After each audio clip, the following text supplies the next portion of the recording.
சிம்மராசி என்பவர்களுக்கு 2026 ஏப்ரல் எப்படின்னு பார்க்கலாமா? இந்த சனியோடு சம்மந்தப்படும் போது உங்களுக்கு எப்படி அனுகூலம் இருக்கும்? சகோதரர்கிட்டேருந்து அனுகூலம் இருக்காது, உறவுகள்லேருந்து அனுகூலம் இருக்காது. பட் இதெல்லாம் மாதத்தின் முற்பகுதியில் இருக்கக்கூடிய கொஞ்சம் நெகட்டிவிட்டியாக இருந்தாலும் கூட மாதத்தின் பிற்பகுதி சூரியன் ராசிநாதன் நல்ல நிலையில் வராரு. பயப்படாதீங்க. எதை செய்தாலும் ஒரு முறைக்கு 2 முறை யோசிச்சு செய்யுங்க. அந்த யோசிச்சு செய்யும்போது அந்த யோசனைக்கான பலன்கள் உங்களுக்கு வெற்றியை தேடித்தரும், தோல்வியை தவிர்க்கும். அதை முதல்ல முயற்சி பண்ணுங்கள். திருமண வயதை எட்ட குறைக்க திருமணம் நடக்குமா சார்? கொஞ்சம் காலதாமதமாக ஆகும். இந்த மாதத்தில் திருமண வாய்ப்புகள் மிக குறைவு. அதனால் சிம்மராசி என்பவர்களுக்கு தான் ரொம்ப கஷ்டத்தை கொடுக்குறதாக நிறைய ஊடகங்கள் சொல்லப்படுது. தயவுசெய்து அப்படி இல்லை, எச்சரிக்கையான காலம்தான். எச்சரிக்கையாக இருங்க. எந்த பிரச்சனையும் வராது, பொருளாதாரத்தில் சிக்கல் வராது, பயப்பட வேண்டிய அவசியம் இல்லை. வாகனங்களில் போகும்போது கொஞ்சம் கவனமாக போங்க. கணவன் மனைவி வாக்குவாதங்களை குறைங்க. சிம்மராசி என்பவர்கள் இந்த காலத்தில் நோ லாஸ் நோ கெயின் அப்படிங்கிற மாதிரியான வரவுக்கும் செலவுக்கும் சமமாக இருக்கும். திட்டமிட்டு செலவு பண்ணுங்கள், நல்லா இருப்பீங்க. வணக்கம் நேயர்களே. சிம்மராசி என்பவர்களுக்கு 2026 ஏப்ரல் எப்படின்னு பார்க்கலாமா? நிறைய சிம்மராசி என்பவர்கள் நிறைய ஊடகங்களில் நிறைய விதமாக பயமுறுத்திகிட்டு இருக்காங்க. இது யதார்த்தம். என்ன காரணம் அப்படின்னா, இந்த மகம் பூரம் உத்திரம் 1வது பாதம் அப்படிங்கிற இந்த 9 பாதங்கள் சிம்மராசி. சிம்மராசிக்கு அஷ்டம சனி அப்படிங்கிறது இருக்குங்கிறது யதார்த்தம். அது யாரும் மாற்ற முடியாது. இந்த அஷ்டம சனியை சொல்லிய நிறைய சிம்மராசிகர்கள் கடந்த காலங்களில் கடந்த ஒரு 7-10 மாதமாக கொஞ்சம் நிறைய அசௌரியங்களை சந்திக்கிறதாக சிம்மராசி என்பவர்களுக்கு நம்ம ஜோதிட தகவல்களே அப்படி தான் இருக்குது. அது உண்மையா அப்படின்னா அது உண்மை இல்லைன்னு சொல்ல முடியாது. அதே சமயத்தில் அதுவே தான் காரணம்னு சொல்ல முடியாது. இப்போ 2 விஷயத்தை நீங்கள் கரெக்டாக புரிஞ்சுக்கணும். எப்படி புரிஞ்சுக்கணும் அப்படின்னா, அஷ்டம சனிங்கிறதுல மாற்றுக்கிறது இல்லை, ஆனால் அஷ்டம சனி எல்லாரையும் படுத்துறது இல்லை. இந்த 2இதையும் கரெக்டாக அனலைஸ் பண்ணக்கூடியதான் நம்ம ஜோதிடம். அதில் தான் நம்ம சக்ஸஸ் ஆகிறோம். என்ன ஆகிடுது அப்படின்னா, அஷ்டம சனி அப்படிங்கிறது இல்லைங்கிறது நான் சொல்லிட்டேன். அஷ்டம சனி தான். ஆனால் இந்த அஷ்டம சனினால் எல்லா ராசியும் அதாவது எல்லா சிம்ம ராசிக்காரர்களும் அவசப்படுறாங்களா? இங்கே நிற்கிற இந்த கேள்விக்கு பதில் இல்லை. அப்போ ஒவ்வொரு இண்டிவிஜுவலுக்கும் தான் அது பதில் தெரியும். ஏன்னா ஓவரால் எல்லா ஜோதிடர்களும் சிம்மராசிக்கு அஷ்டம சனி படுத்தி எடுத்துரும், ரொம்ப கஷ்டப்படுத்தும், பொருளாதாரத்தில் சிக்கல் வரும், தேவையில்லாத பழிபால் ஆளாவீங்க. இது மாதிரி நிறைய ஊடகங்களில் இன்றைக்கி வருது, செய்தித்தாளில் வருது, மற்றபடி இது மாத இதழ்கள்லாம் வருது. ஆனால் நம்ம மாதம் ராசி பலன் சொல்கிறோம். மாதம் சொல்லும்போது மாற்றி பேச முடியாது.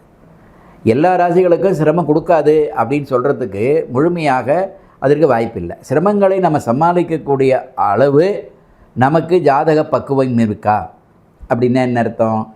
ஜோதிடம் சொல்கிறக்கூடிய பக்குவம் இருக்கணும். அடுத்தது அந்த இண்டிவிஜுவல்காரர், அதாவது குறிப்பாக சிம்மராசி என்பர்கள், அவங்களுக்கான ஜாதகங்கள் வலிமை பெறணும். சரி, ஜோதிடருக்கு பக்குவம் இருக்குமான்னு சொல்லிட்டீங்க, நாங்கள் பார்த்துக்குறோம், அவர் சொல்கிறத வச்சுட்டு அவரை நாங்கள் ஃபாலோ பண்ணலை, அது ஓகே. ஆனால் இந்த ஜாதகத்தை பற்றி நாங்கள் எப்படி தெரிஞ்சுக்கிறது அப்படிங்கிற ஒரு கேள்வி வரும் இல்லைங்களா? அதை தான் சொன்னேன். சிம்மராசி அஷ்டம சனி அப்படிங்கிற ஒரு பார்வையில் மட்டும் நிற்காதீங்க. உங்களுக்கான ஜனன காலம், ஏன்னா பிறக்கிற குழந்தையும் வயோதிகத்தை எட்டக்கூடிய 80, 90, 100 வயசில் இருக்கிறவங்களும் சிம்மராசி என்பவர்கள் இருக்குங்க. அவங்க அந்தந்த பருவத்துக்கு தகுந்த மாதிரி ஒரு தசாபக்திகள் இருக்கும், ஒரு லக்னம் இருக்கும், லக்ன பார்வை இருக்கும். அந்த லக்ன பார்வை அப்படிங்கும் பொழுது அதற்கு தகுந்த மாதிரி ப்ளஸ் மைனஸ் கூடும் குறையும். அதெல்லாம் நீங்கள் பார்த்துக்கிட்டிங்கன்னா நல்லாயிருக்கும். ஃபார் எக்ஸாம்பிள் இப்போ நம்ம சிம்மராசிக்கு எடுத்துக்கிறோன்னு வச்சுங்களேன். ஏப்ரல் மாதத்தில் உங்களுக்கு யார்? சிம்மராசிக்கு அதிபதி பகவான் சூரியன் எங்கே இருக்கார்? சிம்மராசிக்கு அஷ்டமஸ்தானத்தில், குறிப்பாக சனியோடு சம்மந்தப்பட்டு ஏப்ரல் மாதம் 14ஆம் தேதி முடிய அஷ்டமத்தில் போயிடும், அதாவது மீனத்தில். ஏப்ரல் மாதம் 14ஆம் தேதிக்கு பிறகு சித்திரை மாதம் 1ஆம் தேதியிலேருந்து பார்த்தீங்கன்னா சூரிய பகவான் நல்ல இடத்துல உச்சம் பெறக்கூடிய உங்கள் ராசிக்கு சொந்தக்காரர் சிம்ம ராசிக்கு அதிபதி பகவான் சூரியன் மேஷத்தில் உச்சம் பெறுவார். மேஷங்கிறது 9ஆம் வீடு. அப்போ உச்சம் பெறுவது விசேஷம் தானே. அப்போ உச்சம் பெறக்கூடிய வாய்ப்புகள் இருக்குது. அப்போ மாதத்தின் முற்பகுதின்னு சொல்லக்கூடியது குறிப்பாக மார்ச் மாதம் 15லேருந்து நியாயமாக அப்படி தான் இருக்கும். ஏன்னா சூரிய பகவான் பங்குனி மாதம் 30 நாளுமே அங்கே தான் இருப்பார். அப்போ ஏப்ரல் மாதம் 13ஆம் தேதி முடிய அங்கே இருக்கிறார். ஏப்ரல் 14ஆம் தேதி மாறிடுறார். இப்போ ஏப்ரல் 13 முடிய நான் என்னவாக இருக்கணும் அப்படின்னா, ஒரு எதிர்பார்க்கக்கூடிய வெற்றி இல்லாத மாதிரி ஒரு இருக்கும். அதனை எதிர்பார்க்கக்கூடிய வெற்றி, ஒரு காரியத்தை தொடங்குவதற்கு முன்பாக அந்த காரியங்கள் முழுமை பெற வேண்டுமானால் நம்ம போன உடனே நம்ம அந்த காரியம் நடக்கலை. ஒரு முறைக்கு 2 முறை நாம் அதை பேச வேண்டிய கட்டாயம், போக வேண்டிய கட்டாயம், அலைய வேண்டிய கட்டாயம் இது இருக்கும். இதுதான் அஷ்டம சனியும் கூட. சூரியனும் அஷ்டமத்தில் இருக்கிறாரு. இன்னொரு இது என்னென்னா செவ்வாய் அங்கே போயிடுறார். 2ஆம் தேதியிலேருந்து மேசராசி விருச்சிக ராசி உங்களுக்கு ரொம்ப ரொம்ப அவசியமான ராசி. ஏன்னா சிம்ம ராசிக்கு 4ஆம் வீடுங்கிறது விருச்சிகம், சிம்ம ராசிக்கு 9ஆம் வீடுங்கிறது மேஷம். 4 சுகம் 9 பாக்கியம். இது ரெண்டுத்துக்கு வேண்டி செவ்வாய் அஷ்டமத்தில் சனியோடு சம்மந்தப்படுறார். இப்போ இந்த சனியோடு சம்மந்தப்படும் போது உங்களுக்கு எப்படி அனுகூலம் இருக்கும்? சகோதரர்கிட்டேருந்து அனுகூலம் இருக்காது, உறவுகள்லேருந்து அனுகூலம் இருக்காது, இரத்த கலவைகள் உங்களுக்கு எதுவும் அனுகூலத்தை கொடுக்காது. இப்படியே பேசினா நல்லா இருக்குமா? ஆனால் பேசி தான் ஆக்கணும். ஆகினால இது குரு பகவான் ஒன்று மட்டுமே உங்களுக்கு பிரமாதமான நிலையில், குறிப்பாக 11ஆம் வீட்டில் மிதுனத்தில் வெரி ஃபேண்டாஸ்டிக்காக இருக்கார். அதே மாதிரி சிம்ம ராசிக்கு ராசியிலே கேது பகவான் இருக்கிறதும், ராசிக்கு 7ஆம் வீட்டில் ராகு இருக்கிறதும், அதே மாதிரி குரு பகவான் மட்டும் 11ல், சுக்கிர பகவான் 10ஆம் வீட்டில் இருப்பதும், ரிஷபத்திலே இருப்பதும், புதன் சூரியனோட சேர்ந்து 9ஆம் வீட்டில் இருப்பதும், தனம் பாக்கியம் லாபம்ங்கிறது இருக்கிறதும் ஒரு இதெல்லாம் உங்களுக்கு பெனிஃபிட்டபிள். எது பெனிஃபிட் இல்லாத ஒரு கிரகம்னா சனி இல்லை, அதுக்கடுத்து செவ்வாய் இல்லை, அதுக்கடுத்து சூரியன் மறுபாதி இல்லை, அதாவது ஒரு பாதி இல்லை. பட் இதெல்லாம் மாதத்தின் முற்பகுதியில் இருக்கக்கூடிய கொஞ்சம் நெகட்டிவிட்டியாக இருந்தாலும் கூட மாதத்தின் பிற்பகுதி சூரியன் ராசிநாதன் நல்ல நிலையில் வராரு. பயப்படாதீங்க. எதை செய்தாலும் ஒரு முறைக்கு 2 முறை யோசிச்சு செய்யுங்க. அந்த யோசிச்சு செய்யும்போது அந்த யோசனைக்கான பலன்கள் உங்களுக்கு வெற்றியை தேடித்தரும், தோல்வியை தவிர்க்கும். அதை முதல்ல முயற்சி பண்ணுங்கள். முடிந்தளவு இரவு நேர பிரயாணங்களை தவிர்க்கிறதும், அதுக்கடுத்தது கொடுக்கல் வாங்கல வாக்குகளை கவனமாக கையாளுவதும் உங்களுக்கு மிக சிறந்த ஒரு பலனை தரும். இதுதான் உண்மை. அப்போ நம்ம ஒரு பருவம் கல்வி பருவத்தில் எடுத்தோம், அவங்களுக்கு நியாயமாக விடுமுறை காலம் என்ஜாய் பண்ணணும், நல்லா இருப்பாங்க. கொஞ்சம் கவனமாக போகணும். எங்கேயாவது சுற்றுலா மையங்கள் போகும்போது இடரை தடுக்கி விழுந்து அதுலேருந்து இருக்கக்கூடிய சின்ன சின்ன காயங்கள் பெறக்கூடிய வாய்ப்புகள் குழந்தை பருவத்தில் இருக்கக்கூடிய சிம்மராசி என்பவர்களுக்கு உண்டு. கொஞ்சம் கவனமாக இருக்கணும். அதே மாதிரி அந்த பருவத்தை தாண்டி இருக்கிறவங்க நம்ம எதிர்பார்க்கக்கூடிய எக்ஸ்பெக்ட் பண்ணக்கூடிய அந்த டிபார்ட்மெண்ட்டு, அந்த மாதிரியான ஒரு சூழல், மேல் படிப்புகள்லாம் சின்ன சின்ன தடையை நீங்கள் சந்திக்க வேண்டியிருக்கும். அந்த தடையை நீங்கிறதுக்கு அதற்கு தகுந்த மாதிரி சனி பகவான் வழிபாடு சனிக்கிழமையில் போகிறது ரொம்ப விசேஷம். பக்கத்தில் அருகாமையில் உள்ள ஒரு கோயிலுக்கு போய்ட்டு வாங்க. திருமண வயதை எட்ட குறைக்க திருமணம் நடக்குமா சார்? கொஞ்சம் காலதாமதமாக ஆகும். இந்த மாதத்தில் திருமண வாய்ப்புகள் மிக குறைவு. அதுக்கு அடுத்தபடியாக வியாபாரத்தில் இருக்கிற நம்ம வியாபாரத்தில் வரவுக்கு செலவுக்கு சரியாக இருக்கும், லாபங்கள் மட்டும் இருக்காது, லாபங்கள் பேங்க் பேலன்ஸாக வராது. அடுத்தது நம்ம உத்தியோகத்தில் இருக்க சார், உத்தியோகத்தில் என்ன நெருக்கடி வேணுமா? மேல் ஆஃபீஸர் கீழ் ஆஃபீஸர் உள்ள ஒன்றும் சபார்டினேட்ஸ் வாக்குவாதங்களை தவிர்த்துருங்க. வாக்குவாதங்கள் சின்ன சின்ன இடையூறுகள் தரும். ஆனால் தோல்வி இல்லை, பயப்படாதீங்க. தோல்வி இல்லை, திரும்ப தோல்வி கிடையாது. வாக்குவாதங்கள் வார்த்தை தடிப்புகள் நம்ம குறைச்சிக்கிறது நல்லது சிம்மராசி என்பர்கள். இதனால் என்ன ஆகிடும்? ஒன்றும் கிடையாது. சின்ன சின்ன உங்களுக்கு அவமானம் சந்திச்சுட்டு போகலாமே. என்ன ஆகிடுச்சு? ஒருத்தர் ஏதோ ஒரு வார்த்தையை பேசிட்டு போட்டுமே. அதனால் உங்களுக்கு என்ன கொஞ்சம் கண்டும் காணாமல் இந்த காதில் வாங்கி அந்த காதில் விட்டுருங்கன்னு சொல்கிறோம் இல்லைங்களா? அது மாதிரி பார்த்தும் பாராமல் இருக்கிறது சிறப்பான ஒரு பலனை உங்களுக்கு தரும். உங்களுக்கோட தைரியத்தை ஊக்குவிக்கும். பொதுவாகவே சிம்மராசிக்காரர் எல்லாத்தையும் தைரியமானவங்க தான், அதில் டவுட்டே கிடையாது. எதையும் ஃபேஸ் பண்ணிக்கலாம்ப்பா அப்படிங்கிற ஒரு பேராற்றல் படைத்தவர் தான் சிம்மராசி என்பர்கள். அப்படி உள்ள உங்களுக்கு சின்ன சின்ன நெருக்கடிகளை அனுபவிக்க வேண்டி காலகட்டம் ப்ரொவைடட்.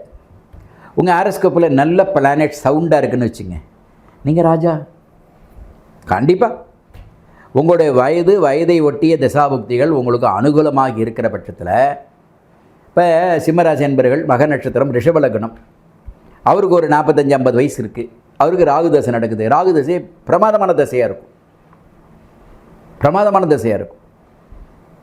அதே மாதிரி அவர் மிதுன லக்னமாக இருக்கிறார். அவர் அனுகூலத்தை கொடுக்காதவரும் இருக்கும். சிம்மராசி அப்படின்னா மகம் பூரம் உத்திரம் அப்படிங்கிறது இல்லாமல் மக நட்சத்திரக்காரர்கள் இருக்காங்க, சிம்ம ராசியாக இருக்காங்க.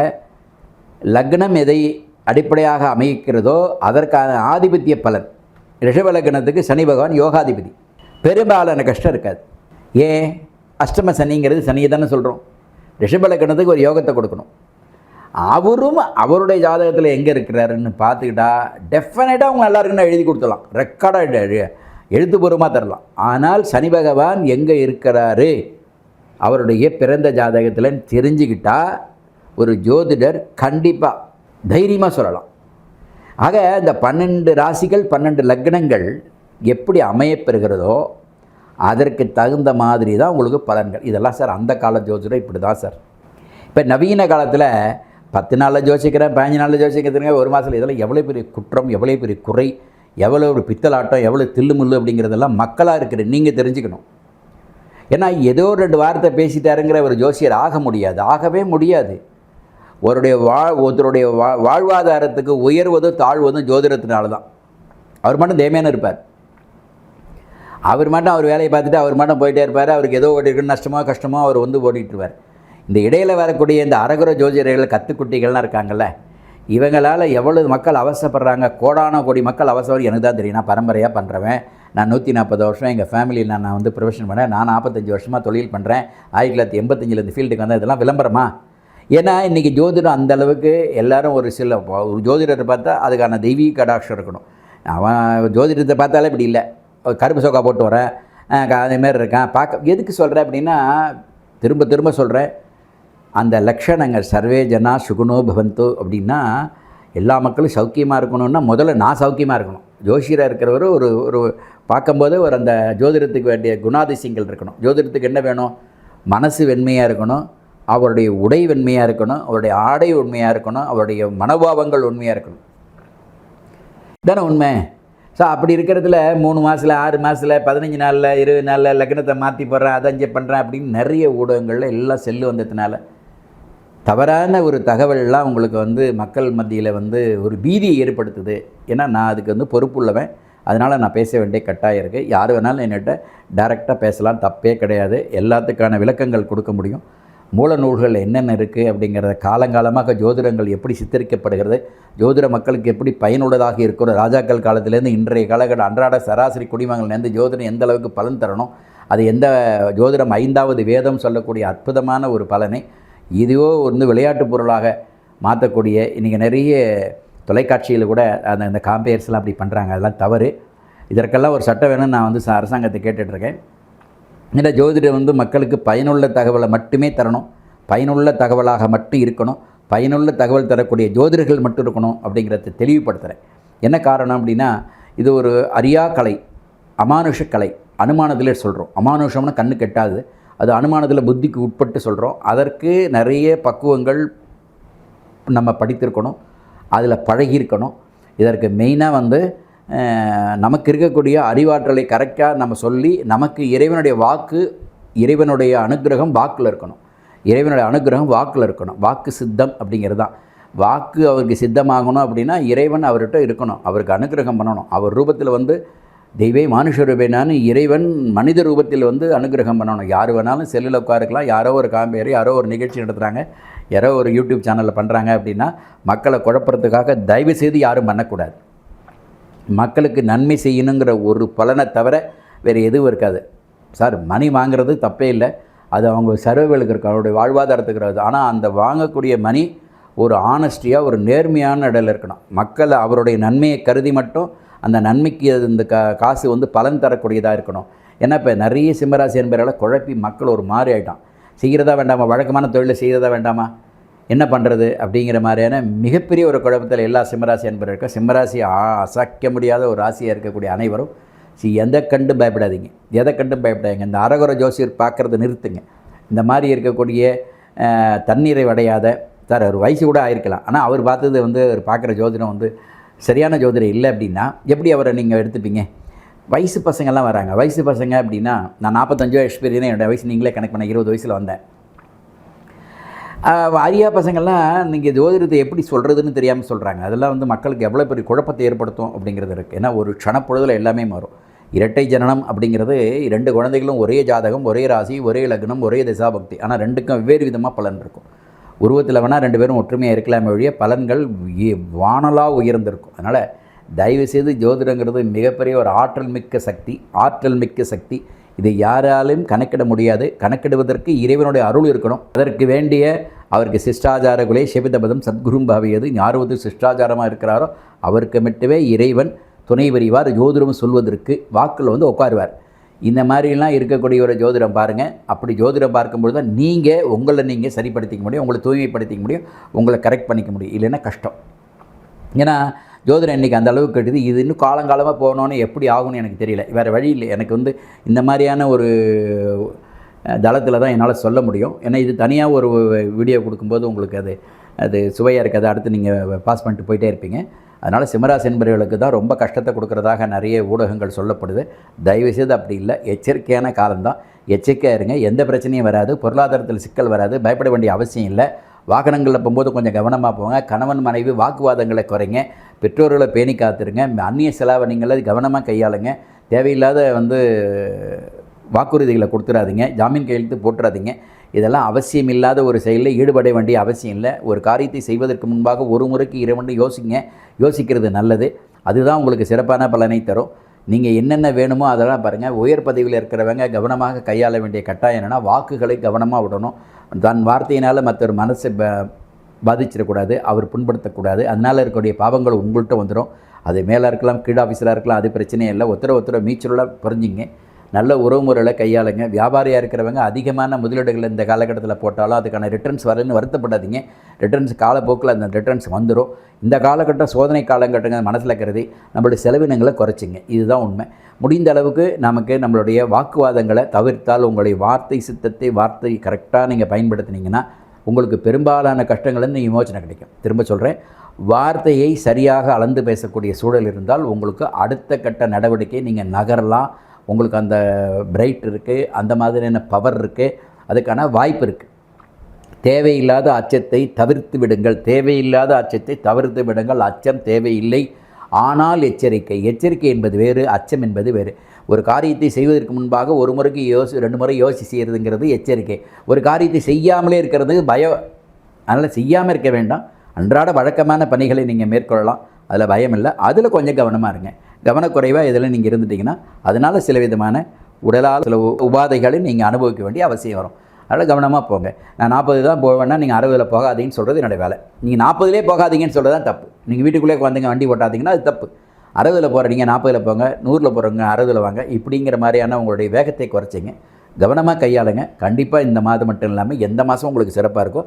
அதில் குறிப்பாக சிம்மராசி என்பர்கள் இந்த காலத்தில் நோ லாஸ் நோ கெயின் அப்படிங்கிற மாதிரியான வரவுக்கும் செலவுக்கும் சமமாக இருக்கும். திட்டமிட்டு செலவு பண்ணுங்கள், நல்லா இருப்பீங்க. சிம்மராசியை பொறுத்தவரை சிகப்பு அதிர்ஷ்டமான நிறம், அதிர்ஷ்டமான திசை கிழக்கு, அதிர்ஷ்டமான எண் 15, அதிர்ஷ்டமான நாள் அப்படின்னு எடுத்திங்கன்னா ஞாயிற்றுக்கிழமை மிகச்சிறப்பான ஒரு மாதம். வாய்ப்பு இருக்கிறவங்க ஞாயிற்றுக்கிழமையில் சூரிய வழிபாடும், சனிக்கிழமையில் சனி பகவானை வழிபாடு, ஏதோ ஒரு நாள் சூரியனுக்கு நீங்கள் வழிபட போகிறீங்க அப்படின்னா அன்றைக்கே சனி பகவானை வழிபடலாம். இல்லை சனிக்கிழமை அன்றைக்கி நீங்கள் போகிறீங்க, வாரத்தில் சனிக்கிழமை வழிபாடுங்கிறது சரியாக வச்சுட்ருக்கீங்க, எங்கேயாவது பக்கத்தில் அருகாமையில் உள்ள நவகிரகங்களை சனி பகவானை வழிபடுங்க. அன்றைக்கே சூரிய பகவானை வழிபடலாம். நவகிரகங்கள் தனியாக இது வழிபடுறதுக்கு வாய்ப்பு இல்லை. இது சனிக்கிழமை போனாலே வாரத்தில் 7 நாள் போனதாக சாஸ்திரம் சொல்லுது. ஆனால் அந்த மாதிரி போயிட்டு எல்லா விதமான சுகங்களை பெற வேண்டி வாழ்த்துக்கிறோம். நன்றி.